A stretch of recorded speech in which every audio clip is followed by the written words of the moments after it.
Hey folks, how you doing? Welcome to another episode of Ryan Drives, my video blog, and I'm coming at you from my home here in Port Moody. Just had a great day of work down at the dealership. Wanted to send off another thought. Continue on from part one of maximizing your trade-in value. A couple thoughts around how to maximize your trade-in value. So this is going to be part two. Everything that I'm sharing with you is my opinion, coming from my experience as your automotive professional, working at the #1 volume Ford dealer in British Columbia, Key West Ford. You might have different experiences, and that's fine, but what I think is a reasonable kind of minimum standard is just to kind of get with the times. I think everyone needs to get with the times. It's 2015. Dealerships, sales professionals, customers need to realize that we need to do things differently. And so you might think that, kind of holding back, not sharing information about your trade-in is going to help you. I don't think that it will in the year 2015. Information is power. And if you expect your automotive professional to be upfront and honest with you, be upfront and honest with your sales professional. So just to recap what we talked about in part one, we talked about being honest. We talked about do some research. Be an expert on your own product, because at the end of the day, if you're trading a vehicle in, you're essentially selling that vehicle to the dealership.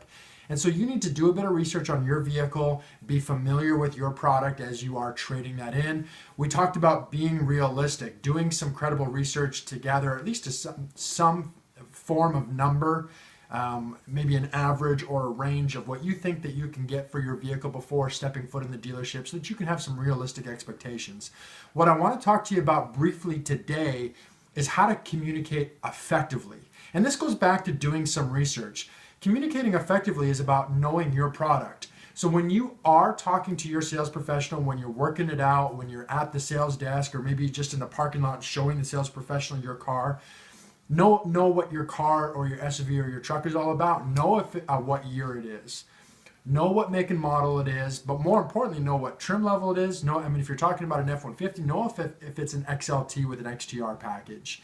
If you're talking about a Ford Focus, know if it's an SE or a titanium.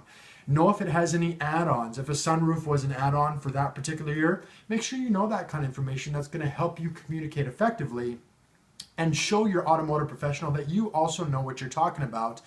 Also, communicating effectively is about making sure that the automotive professional that you're working with understands a little bit of the history of the vehicle. Are you the first owner? Are you the second owner? Did you move from Alberta? Did you buy the vehicle locally? Do you know if it has any accidents?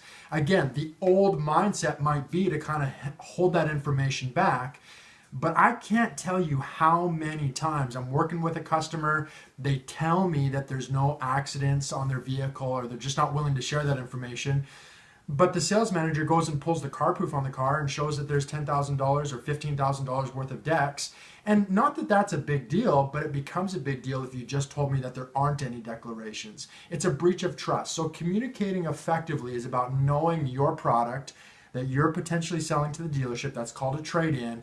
And again, knowing things like the trim level, the kilometers, and going back to that important principle of doing your research. Thanks for joining me today. I appreciate the 2 or 3 minutes that I've just taken out of your evening or your morning. In part 3, we're going to talk about some tips and tricks about how to actually get more money for your vehicle. So stay tuned for that. I'm excited to share that information with you. Again, my name's Ryan. I'm the Internet Sales Manager down at Key West Ford in New Westminster, British Columbia's largest volume Ford dealer. I'm happy to work with you, happy to be your automotive professional. If you have any questions, comments, concerns, anything that I can help out with, I'm your go-to guy in the automotive industry. Thanks a lot, guys.